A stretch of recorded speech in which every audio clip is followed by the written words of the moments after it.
नमस्कार। Sanskrit online classes में आप सभी का स्वागत है। पिछले क्लास में हमने कारक प्रकरण के अंतर्गत सप्तमी विभक्ति को लेकर के हम चर्चा कर रहे थे, उनके सूत्रों को हमने जाना था। आज हम उसी क्रम को आगे बढ़ाते हुए आगे के जो हमारे सूत्र हैं उनको लेकर के हम चर्चा करेंगे। तो आइए शुरू करते हैं। पिछली क्लास में हमने जाना था कि सप्तमी विभक्ति जो है वो कहाँ होती है, अधिकरण संज्ञा जहाँ पर होती है वहाँ सप्तमी विभक्ति होती है। अधिकरण संज्ञा, ठीक है ना। कोई क्रिया जिस जगह पर होती है, जिस स्थान पर होती है, उसकी क्या होती है, अधिकरण संज्ञा होती है। और जो स्थान होता है, जो जगह होती है, वह उसका क्या कहलाता है, आधार कहलाता है उस कार्य का, ठीक है ना। तो यहाँ अधिकरण संज्ञा करने वाला सूत्र कौन सा आया था हमारा, आधारोधिकरणम। आधारोधिकरणम कि आधार की अधिकरण संज्ञा होती है, अर्थात कर्ता एवं कर्म की स्थिति में। क्योंकि क्रिया जो होती है, कोई जो कार्य होता है, क्रिया जो है वह या तो कर्ता के अनुसार होती है या फिर कर्म के अनुसार होती है। तो कर्ता या कर्म के द्वारा उसमें स्थित क्रिया का जो आधार होता है वह क्या होता है, अधिकरण संज्ञा वाला होता है, अर्थात उसकी अधिकरण संज्ञा होती है। कर्ता या कर्म में स्थित क्रिया का जो आधार है उसकी अधिकरण संज्ञा होती है। और जिसकी की भी अधिकरण संज्ञा होगी उसमें कौन सी विभक्ति हो जाएगी, सप्तमी विभक्ति हो जाएगी। और उसके लिए सूत्र हमने कौन सा देखा था, सप्तम्य अधिकरणे। सप्तम्य अधिकरणे कि जो अधिकरण संज्ञा जिसकी होती है उसमें सप्तमी विभक्ति का प्रयोग होता है। तो ये दो सूत्र हमने देखा था। उसके बाद हमने बात की थी आधार की। ये जो आधार शब्द है कि आधार जो है वो क्या होता है, कितने प्रकार का होता है। तो हमने देखा था कि आधार जो होता है वो कितने प्रकार का होगा, 3 प्रकार का होता है। और 3 प्रकार के आधार कौन कौन से थे, औपश्लेषिक, उसके बाद वैषयिक, और तीसरा था अभिव्यापक। 3 प्रकार का आधार कहा जाता है, औपश्लेषिक आधार, वैषयिक आधार और अभिव्यापक आधार। औपश्लेषिक आधार क्या होता है, तो देखिए उपश्लेष, उपश्लेष का अर्थ क्या होता है, संयोग अर्थात संबंध। लेकिन यहाँ कैसा संयोग, कैसा संबंध, तो हमने देखा था कि जहाँ पर भौतिक संबंध हमें दिखाई देता है वह आधार कैसा दिखाई देगा, वह औपश्लेषिक आधार कहा जाता है। कि जहाँ पर हमें भौतिक संबंध दिखाई दे वहाँ जो आधार होगा वह आधार औपश्लेषिक आधार होता है। फिर हमने बात की थी वैषयिक की। वैषयिक के लिए कहा था कि जहाँ हमें बौद्धिक संबंध या संयोग दिखाई देता है तो वहाँ जो आधार होगा वह बौद्धिक, वह वैषयिक आधार कहा जाता है। और फिर हमने देखा था कि एक वस्तु या पदार्थ सभी अवयवों में होकर के रहती है, सभी में व्याप्त होकर के रहती है, तो ऐसी स्थिति में जो आधार कहा जाता है वह अभिव्यापक आधार कहा जाता है। तो 3 आधार हमने देखे थे, औपश्लेषिक आधार, वैषयिक आधार और अभिव्यापक आधार। औपश्लेषिक आधार के लिए हमने उदाहरण देखा था कटे आस्ते। कटे आस्ते की चटाई पर बैठता है। तो कटे आस्ते जो है, यहाँ कट जो शब्द है जिसको हम क्या कहते हैं, चटाई कहते हैं, तो यहाँ ऐसी स्थिति में कौन सा आधार कहा जाएगा, औपश्लेषिक आधार कहा जाएगा। क्योंकि यहाँ पर भौतिक संबंध हमें दिखाई दे रहा है कि कोई चटाई है, उसके ऊपर कोई बैठा हुआ है, तो यहाँ जो इनका आधार बनता है वो कैसा है, भौतिक है। क्योंकि हम उस व्यक्ति को भी देख सकते हैं, छू सकते हैं, उस पदार्थ को देख सकते हैं, छू सकते हैं, और इस चटाई को भी देख सकते हैं, छू सकते हैं। तो ये स्थिति कैसी है, भौतिक है। तो यहाँ इन दोनों का जब संयोग होता है तो ये जो आधार कहा जाता है ये कैसा कहा जाएगा, औपश्लेषिक आधार कहा जाएगा। इसके साथ में दूसरा उदाहरण देखा था स्थाल्याम पचती। स्थाल्याम पचती कि देगची में पकाता है, कि चावल आदि जो है वो देगची में पका रहा है। तो जो चावल है, तंडुल है, वो कैसे हैं, भौतिक है, क्योंकि हम देख सकते हैं, छू सकते हैं। और जो हमारी स्थाली अर्थात देगची है उसको भी हम देख सकते हैं और छू सकते हैं। तो यहाँ जो संबंध हो रहा है तंडुल और स्थाली का, यहाँ पर जो संयोग है वो किस प्रकार का है, भौतिक है। इसलिए यहाँ जो आधार होगा, और आधार कौन हुआ, चावल किस में है, देगची में है, तो देगची इसका क्या बना, आधार बना। तो ये जो आधार है ये कैसा है, औपश्लेषिक आधार है। ठीक है ना। तो औपश्लेषिक आधार के लिए हमने 2 उदाहरण देखे थे, कटे आस्ते और स्थाल्याम पचती। फिर हम बात करें वैषयिक आधार की, अर्थात जहाँ हमें बौद्धिक संबंध दिखाई दे, इसके लिए उदाहरण हमने किया था मोक्षे इच्छास्ति, कि मोक्ष में इच्छा है, मोक्ष में इच्छा है। तो यहाँ हम इच्छा को भी देख नहीं सकते, छू नहीं सकते, मोक्ष को भी देख नहीं सकते, छू नहीं सकते। तो यहाँ जो संबंध है केवल हम इनको क्या कर सकते हैं, स्मरण कर सकते हैं, याद कर सकते हैं, महसूस कर सकते हैं, समझ सकते हैं। तो यहाँ जो संबंध है आपस में इनका, वो कैसा है, बौद्धिक संबंध है, संयोग है। तो यहाँ जो आधार होगा, इच्छा किस में है, मोक्ष में है, तो मोक्ष क्या बना, इसका आधार बना। आधार कैसा हुआ, वैषयिक आधार हुआ, ठीक है ना। तो आधार में हम क्या करते हैं, अधिकरण संज्ञा, और उसमें हम सप्तमी विभक्ति करते हैं। तो मोक्ष शब्द जो है वो इसका आधार है। तो यहाँ हम अधिकरण संज्ञा करके और उसमें सप्तमी विभक्ति का प्रयोग करके मोक्ष शब्द इस प्रकार बनाते हैं। फिर बात करें अभिव्यापक की। अभिव्यापक का अर्थ था कि एक पदार्थ जो है वो समस्त अवयवों में होकर के रहता है, जिसका उदाहरण हमने देखा था कि तिलेषु तेलम, कि तिलों में क्या है, तेल है। तो ऐसी स्थिति नहीं है कि तेल जो है वो इस स्थान पर है या इस स्थान पर है या इस स्थान पर है। तेल जो है इस संपूर्ण तिल के अंतर्गत यहाँ पर पाया जाता है। तो यहाँ जो तेल है वो सभी जगह पर है, और तेल किस में है, तिल में है। तो तिल क्या बना, इसका आधार बना, और इसलिए हमने देखिए क्या लिखा, तिलेषु तेलम, तिलों में क्या है, तेल है। तो तेल के लिए तिल क्या बना, आधार बना। यहाँ जो आधार है वो कैसा है, वो अभिव्यापक है, ठीक है ना, इसलिए तिलेषु तेलम। इसी प्रकार से सर्वस्मिन् आत्मास्ति, सर्वस्मिन् आत्मास्ति, सभी में क्या है, आत्मा है। तो आत्मा जो एक पदार्थ है वह क्या है, सब में है, सब में शामिल है, सभी अवयवों में है, सभी प्राणी में, सभी जीव में है। तो यहाँ पर क्या है, अभिव्यापक आधार की स्थिति, आत्मा किस में है, सब में है। तो सर्व जो शब्द है वो क्या बना, आधार बना। आधार बना तो हमने इसमें अधिकरण संज्ञा की और उसमें सप्तमी विभक्ति करके सर्वस्मिन्, इस प्रकार से शब्द हमने यहाँ पर बनाया था। तो ये 3 प्रकार के आधार के ऊपर हमने चर्चा की थी, औपश्लेषिक आधार, वैषयिक आधार और अभिव्यापक आधार। फिर हमने इसके आगे सूत्र देखा था, साध्व साधु प्रयोगे च, साध्व साधु प्रयोगे च। ये क्या कहता है सूत्र, ये वार्तिक जो है ये क्या कहता है, ये कहता है कि साधु और असाधु शब्दों के प्रयोग में जिनके प्रति इन शब्दों का प्रयोग किया जाता है, अर्थात जिनके प्रति साधु और असाधु शब्द का प्रयोग किया जाएगा, उसमें हम क्या करते हैं, सप्तमी विभक्ति का प्रयोग करते हैं, ठीक है ना, साधु और असाधु शब्दों के प्रयोग में। तो हमने उदाहरण देखा था, साधु कृष्णो मातरी, कि जो कृष्ण है वो माता के प्रति कैसा है, साधु है, अर्थात अच्छा है। साधु का अर्थ हुआ अच्छा, कि कृष्ण माता के प्रति अच्छा है। तो यहाँ साधु शब्द का प्रयोग हुआ है। तो यह साधु जो शब्द है किसके लिए प्रयुक्त हुआ है, माता के लिए, माता के प्रति वह कैसा है, अच्छा है। तो यहाँ जिसके प्रति होता है उसमें हम क्या करते हैं, सप्तमी विभक्ति का प्रयोग करते हैं। तो यहाँ पर मातरी, मातरी जो शब्द है उसमें हमने क्या किया है, सप्तमी विभक्ति करके मातरी, इस प्रकार से शब्द हमने बनाया है। उसका दूसरा उदाहरण देखा था हमने, असाधु मातुले, असाधु मातुले, कि मामा के प्रति कैसा है, बुरा है। यहाँ असाधु शब्द का प्रयोग हुआ है, ये असाधु किसके प्रति है, मामा के प्रति है। तो यहाँ मामा जो वाचक शब्द है उसमें हम सप्तमी विभक्ति करेंगे तो क्या बन जाएगा, मातुले। इस प्रकार से शब्द हमारा बनता है। तो ये सूत्र था हमारा साध्व साधु प्रयोगे च, कि साधु और असाधु शब्दों के प्रयोग में जिनके प्रति इन शब्दों का प्रयोग किया जाता है उसमें हम सप्तमी विभक्ति का प्रयोग करते हैं, ठीक है। अब हम देखते हैं अगला सूत्र। यहाँ तक हमने कल चर्चा कर ली थी, आज हम आगे के जो सूत्र हैं हमारे उसको देखते हैं। अगला सूत्र आता है, यस्य च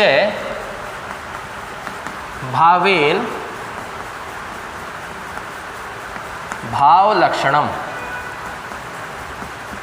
यस्य च भावेन भाव लक्षणम, यस्य च भावेन भाव लक्षणम। तो देखिए सूत्र क्या कहता है कि एक क्रिया के साथ में यदि दूसरी क्रिया परिलक्षित हो, कि एक कार्य जो है, एक क्रिया जो है वो पहले से क्रियाशील है और उस क्रिया के रहते हुए दूसरी यदि कोई क्रिया हमें दिखाई देती है, तो ऐसी स्थिति में हम वहाँ किसका प्रयोग करते हैं? सप्तमी विभक्ति का प्रयोग करते हैं।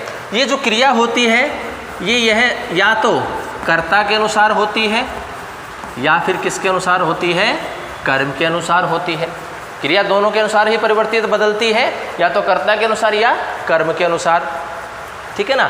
तो ये कहते हैं कि एक प्रसिद्ध क्रिया से, जो कि पहले है वह प्रसिद्ध के रूप में कही जाएगी, कि एक प्रसिद्ध क्रिया के साथ में दूसरी क्रिया यदि परिलक्षित होती है तो हम उस क्रिया में, जो प्रसिद्ध क्रिया है और उसका जो कर्ता है या जो कर्म है, उसमें हम क्या करते हैं? सप्तमी विभक्ति का प्रयोग करते हैं। देखिए उदाहरण से स्पष्ट करते हैं। उदाहरण है हमारा गोषु दूह्यमानासु गतः। गोषु दूह्यमानासु गतः, जब गाय दूही जा रही थी तब वह गया। तो इसका अर्थ क्या हुआ? जब गाय दूही जा रही थी तब वह गया। तो यहाँ देखिए एक क्रिया है जो कि दोहन क्रिया है।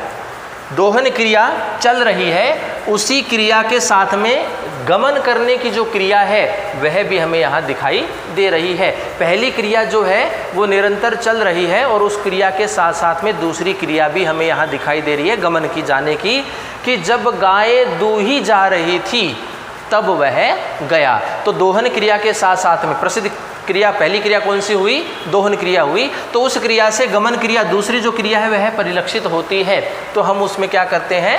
सप्तमी विभक्ति का प्रयोग करते हैं। तो यहाँ हमें कर्ता भी दिखाई दे रहा है और क्रिया भी हमें दिखाई दे रही है, प्रसिद्ध जो क्रिया है पहली, तो हम उनमें क्या करते हैं? सप्तमी विभक्ति का प्रयोग करते हैं। तो यहाँ गो शब्द जो है हमारा गाय के लिए है, उसमें सप्तमी विभक्ति की, और यहाँ जो क्रिया है दोहन क्रिया है उसमें भी हमने सप्तमी विभक्ति का प्रयोग किया है। तो जो प्रसिद्ध क्रिया होती है उसमें भी हम सप्तमी विभक्ति करते हैं, और जो उसका कर्ता या फिर कर्म जो होगा उसमें हम सप्तमी विभक्ति का प्रयोग करते हैं। तो यहाँ कर्ता हमें दिखाई दे रहा है और यहाँ प्रसिद्ध क्रिया भी है, तो दोनों में हम क्या करते हैं? सप्तमी विभक्ति का प्रयोग करते हैं।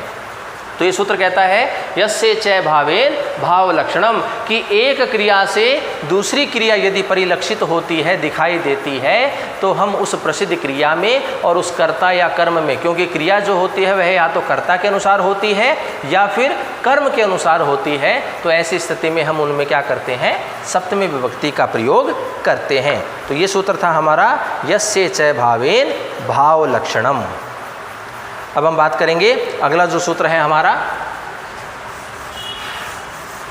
अगला सूत्र आता है षष्ठी चानादरे।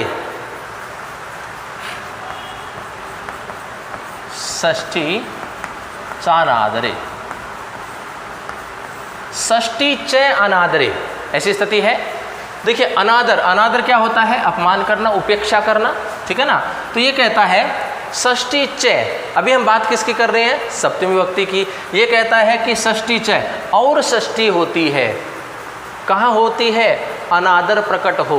तो देखिए ये सूत्र क्या कहता है? ये कहता है यदि अनादर भी प्रकट हो रहा हो, किसी की उपेक्षा की जा रही हो, अनादर प्रकट किया जा रहा हो, और एक क्रिया से दूसरी क्रिया परिलक्षित हो रही है, तो वहाँ हम षष्ठी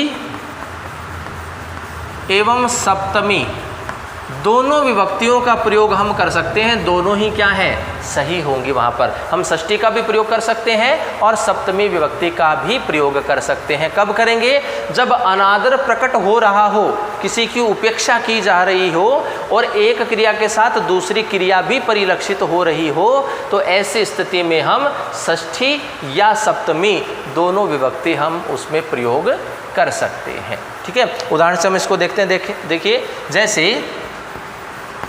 रुदती, रुदत है, हम इसको संधि से युक्त इस प्रकार से भी लिख सकते हैं, रुदतो वा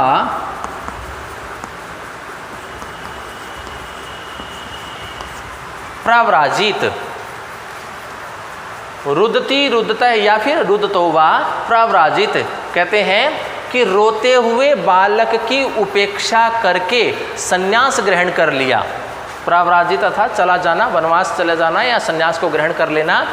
रुदती रुदतो वा अर्थात रोते हुए बालक की उपेक्षा करके उसे छोड़ करके संन्यास ग्रहण कर लेना। अब देखिए यहाँ पर एक बालक है जो कि क्या है, रो रहा है। उस बालक की क्या कर दी गई, उपेक्षा कर दी गई, उसका अनादर कर दिया गया कि एक बालक जो है वो रो रहा है, ऐसे में उसकी उपेक्षा करके उसको वहीं वैसी उसी हालत में छोड़ करके क्या कर लिया, संन्यास ग्रहण कर लिया। तो यहाँ अनादर हमें दिखाई दे रहा है। बालक के जो अनादर है, जो उपेक्षा की गई है, वो स्पष्ट रूप से दिखाई दे रही है।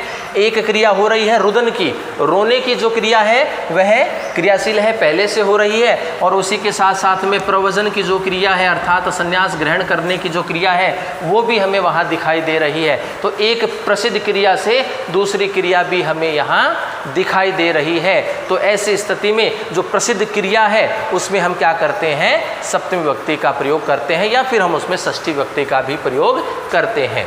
कब करते हैं, जब अनादर हमें दिखाई दे। तो यहाँ हमें अनादर दिखाई दे रहा है, अगर हम सप्तमी विभक्ति का प्रयोग करेंगे तो शब्द क्या बनेगा हमारा, रुदती। रुदन जो शब्द है तो रुदती बनेगा, और षष्ठी विभक्ति का प्रयोग करेंगे तो हम क्या करेंगे, रुदतः। इस प्रकार से बनता है। ये संधि से रहित शब्द है और ये संधि से युक्त शब्द है। हसीच सूत्र का प्रयोग हमने यहाँ किया है क्योंकि आगे हस प्रत्याहार का वर्ण है, इसलिए विसर्ग को क्या कर दिया हमने, ओ कर दिया, हसीच सूत्र की सहायता से। ठीक है। तो षष्ठी च अनादर सूत्र क्या कहता है कि यदि अनादर प्रकट हो और एक प्रसिद्ध क्रिया के साथ में दूसरी क्रिया भी यदि हमें दिखाई देती है, तो जो प्रसिद्ध क्रिया होती है उसमें हम षष्ठी विभक्ति और सप्तमी विभक्ति दोनों विभक्तियों का प्रयोग हम कर सकते हैं। दोनों ही स्थिति क्या है, सही है। तो हम यदि सप्तमी विभक्ति का प्रयोग करेंगे तो रुदती शब्द बनाएंगे, और षष्ठी का विभक्ति का प्रयोग करेंगे तो रुदतः या फिर रुदतो। इस प्रकार से हम शब्द यहाँ बनाते हैं कि रोते हुए बालक की उपेक्षा करके संन्यास को ग्रहण कर लिया। तो यहाँ पर रोता हुआ बालक जो है उसकी उपेक्षा की गई है, उसका अनादर कर दिया गया है, तो अनादर की स्थिति हमें दिखाई दी। फिर कहते हैं कि एक प्रसिद्ध क्रिया से दूसरी क्रिया भी दिखाई दे, तो यहाँ रुदन की क्रिया जो है प्रसिद्ध क्रिया है क्योंकि पहले से यह क्रिया हो रही है। उस रुदन की क्रिया के साथ साथ में ही प्रवजन की जो क्रिया है, संन्यास को ग्रहण कर लेने की जो क्रिया है वह भी परिलक्षित हो रही है। इसलिए हमारी जो प्रसिद्ध क्रिया है रुदन की जो क्रिया है उसमें हम सप्तमी विभक्ति का भी प्रयोग कर सकते हैं और षष्ठी विभक्ति का भी प्रयोग हम कर सकते हैं। सप्तमी का करेंगे तो रुदती, इस प्रकार से शब्द बन जाएगा, और षष्ठी का प्रयोग करेंगे तो रुदतः, इस प्रकार से शब्द हमारा बन जाता है। तो ये सूत्र है हमारा षष्ठी च अनादरे। ठीक है। अब हम बात करें जो हमारा अगला जो सूत्र है उसकी, जो कि इम्पोर्टेंट भी है, महत्वपूर्ण भी है।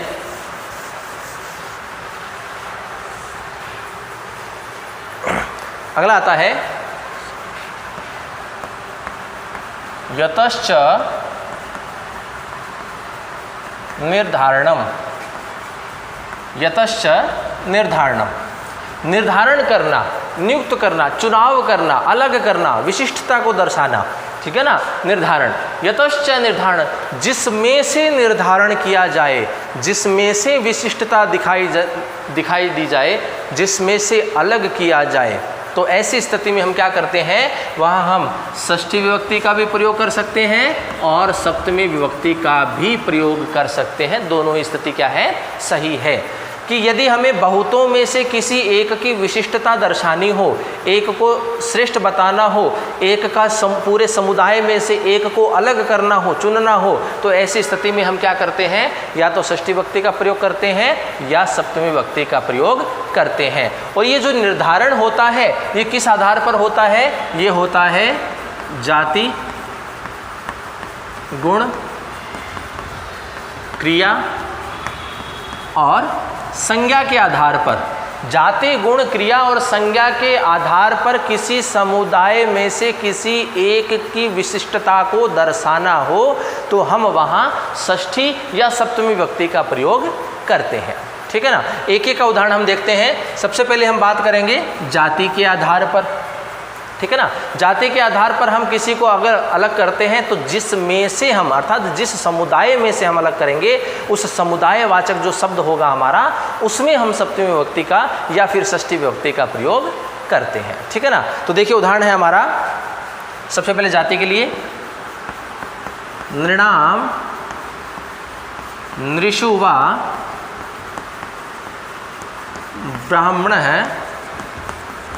श्रेष्ठ। नृणाम नृषु वा ब्राह्मण श्रेष्ठ है। नृ कहते हैं मनुष्य को, कि मनुष्यों में ब्राह्मण श्रेष्ठ है, मनुष्यों में ब्राह्मण श्रेष्ठ है, ऐसा कहा गया है। तो देखिए स्थिति क्या है, समुदाय क्या है, संपूर्ण मनुष्य जाति। जाति के आधार पर हम कर रहे हैं कि समस्त मनुष्यों में, तो जातिवाचक शब्द क्या है यहाँ पर हमारा, मनुष्य है। तो उन मनुष्यों में, संपूर्ण मनुष्य जाति में से हम किसको अलग कर रहे हैं, किसकी श्रेष्ठता दिखा रहे हैं, किसकी विशिष्टता दिखा रहे हैं, ब्राह्मण की दिखा रहे हैं। क्योंकि मनुष्यों में जो 4 भाग किए गए हैं, ब्राह्मण, क्षत्रिय, वैश्य और शूद्र, तो इस प्रकार की स्थिति में जो ब्राह्मण है उनको क्या किया गया है, श्रेष्ठता था, तो उनको अलग किया गया है, उनका चुनाव किया जा रहा है, विशिष्टता दिखा दे रहे हैं कि समुदाय में से जिसको हम अलग कर रहे हैं, जिसकी विशिष्टता दिखाई देते हैं, उस समुदाय वाचक शब्द में हम क्या करते हैं, षष्ठी या सप्तमी करते हैं। तो जातिवाचक शब्द, जो समुदाय वाचक शब्द क्या है हमारे पास, नृ है, नृ अर्थात मनुष्य, तो मनुष्यों में, तो यहाँ अगर षष्ठी व्यक्ति का प्रयोग करेंगे तो क्या बन जाएगा, बहुवचन के रूप में है, नृणाम बन जाएगा। और सप्तमी का प्रयोग करेंगे तो क्या बन जाएगा, नृषु बन जाएगा। तो यहाँ सप्तमी भी सही है और षष्ठी भी सही है। तो यहाँ मनुष्यों में ब्राह्मण क्या है, श्रेष्ठ है। तो इस प्रकार की स्थिति यहाँ पर हमें जाति के लिए दिखाई दे रही है, ठीक है ना। अब बात करें हम गुण की, गुण के लिए बात करें, उदाहरण इसका, गवाम गोषु वा कृष्णा बहुक्षीरा। कृष्णा बहुक्षीरा, तो कहते हैं कि गायों में काली गाय अधिक दूध वाली होती है। गुण की बात कर रहे हैं, गुण के आधार पर हम यहाँ पर निर्धारण कर रहे हैं कि गायों में, संपूर्ण गाय जो है, उस समुदाय वाचक जो शब्द गाय है, उन समस्त गायों में काली गाय जो है, कालापन क्या है, श्याम वर्ण जो है क्या है, उसका गुण है, ठीक है ना।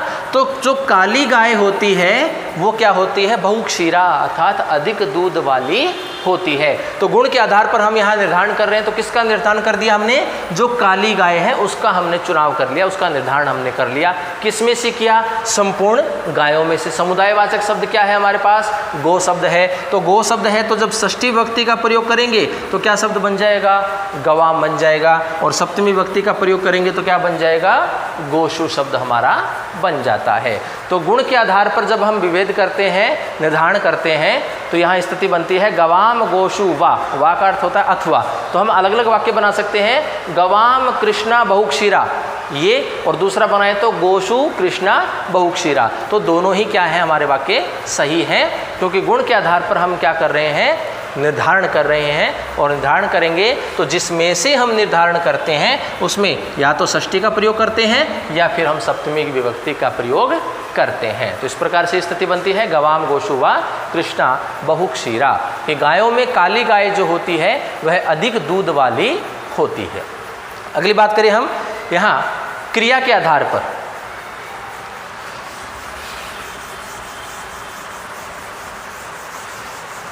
क्रिया के आधार पर हम निर्धारण करें तो देखिए उदाहरण है, गच्छताम गच्छत्सु वा